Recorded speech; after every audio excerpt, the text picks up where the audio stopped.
So Totalkare's 2-point lift has a 5.5 tonne lifting capacity, meaning that you can lift the heaviest light commercial vehicles, such as your long wheelbase sprinters. It can also be used for lifting different vehicles such as ambulances, pickup trucks. It is designed as a upside down U, meaning that the cabling is ducted above the vehicle, meaning that there's no bumps to go over when you're driving through the lift. It's got 4 lifting points that all lift up from underneath the sill.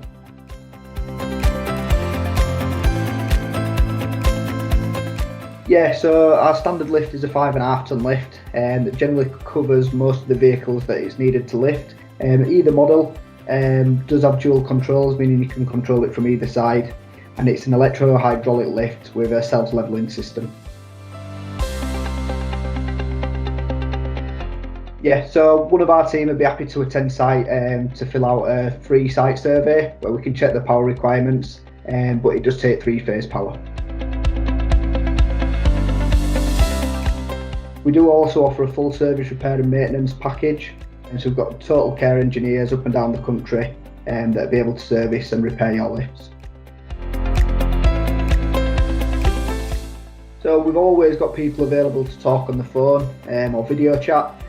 We can also set up a site survey if needed, so we can have a face-to-face meeting. Just give the office a call and we'll take it from there.